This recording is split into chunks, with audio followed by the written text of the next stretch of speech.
Okay, well, let's jump into it here with Austin James from the Montana Secretary of State's office. He's the chief legal counsel there. Austin, what do we need to know the day before Election Day? What's the most important information to put out? Well, make sure that you get your ballots to the actual election office. There's not enough time to mail your ballots. I'm sure you've been hearing that for a week. No matter what you think, at this point, even if your election office is in your same town, it's not getting to the election office through the mail. So be sure to go vote in person. For those that are not registered, you do have an opportunity. There's, of course, some policy debate about that, but my job is to convey what the law is, and the law allows you to register, and we want to make sure every person that is able to utilizes their opportunity to vote in the election, because it's going to be what seems to be a close one. Yeah, in fact, I had a note from one of our listeners in Billings. He said, hey, this is just one example for of many across the state. But he said, hey, I checked my county election website, and it didn't look clear to me. It looked like I could drop off my ballot on Election Day. It didn't look like I could actually pick one up and vote on Election Day. So, yeah, just to be clear, you can still register and receive a ballot on Election Day. So no matter which county you're in, right? That's right. You just have to do it in person at your election official's office. That's right, yeah. And so they might have drop-off locations in different counties, but make sure you know where to go to actually pick it up and drop it off. What are the numbers looking like here across the state? I think I saw a report, somebody shared it, I think, on Twitter, that we're at 30,000 plus newly registered voters? Are you seeing any numbers in that regard yet? I know you're the Yeah, I probably saw the same information you did, Aaron, from Mike Dennison, looking at various numbers. They're, of course, changing each day. I know the election staff is working to extrapolate numbers from over the weekend and on a day-to-day basis. It looks like it's going to be a highly attended election. There's a lot of new voters, but we know there's been a lot of new residents as well. That's true. The numbers should be a little different than we've seen in the past. Yeah.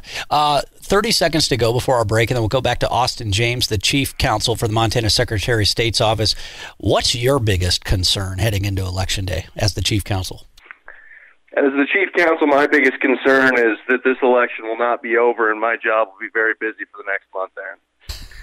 So it's very important that the voters decide and that the court systems don't have to, for both democracy's sake and my Thanksgiving dinner. Well, I know you're a Butte guy, a Butte native. You're going to want to finally get some hunting opportunities in here too. So that's absolutely right. That's the hidden secret on everything.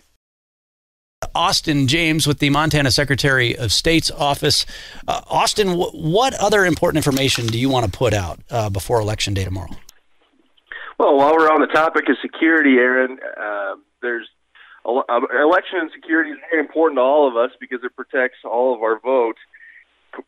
My Secretary of State, my boss, Corey Stapleton, his Deputy Secretary of State, Christy Jakeson, have been looking at a lot of different active ways to try to increase our election security or maintain our election integrity, and they want to remind that we do have the Fair Elections Center right on Montana Secretary of State's website. It's sosmt.gov/elections/fair elections.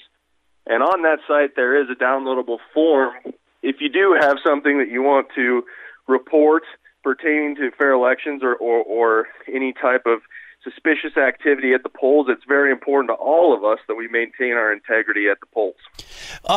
There's probably some other good reminders to put out there. I know a lot of our listeners are good watchdogs, right, to make sure everybody's doing the right thing. There's certain things you can't do, like you can't really be campaigning right next to the polling locations. I know a few years ago there was some candidates that got in trouble. They were giving out bottles of water and potato chips while trying to campaign at polling locations. What are some of the other things that people need to remember? Yeah, so it is a criminal offense to interfere with any election worker doing their job, and you can be removed. You do have a right to publicly observe any public election process, but you want to make sure you're not in the path of travel. One thing that people do get caught, especially with certain apparels being a brand of campaigns, is there cannot be electioneering material on your persons inside the election office while they're working on that counting. So You may want to keep your hats of color at home, and particularly in this election, which is not necessarily a political statement, but it could be questioned as such when there is a Second Amendment-ended ballot items that are being counted on. Your general pro-Second Amendment organizational type of hats or T-shirts may end up being a dispute as to whether that's political material at the poll site or not. Oh, interesting. And whether that's right or not, the fact is we don't want a good-natured observer to be removed from the poll by that being the reason. Oh, so I see. Yeah. So just keep it sterile if you're going to be an observer. Then, so like for example, I have a Keep America Great face mask. You probably wouldn't want to be wearing that, because it might be because it's pretty obvious that if you want to keep America great, who you're voting for there. But yeah, that's good, important stuff. About a minute to go here with Austin James. What else? Oh, question from Gene in the Flathead.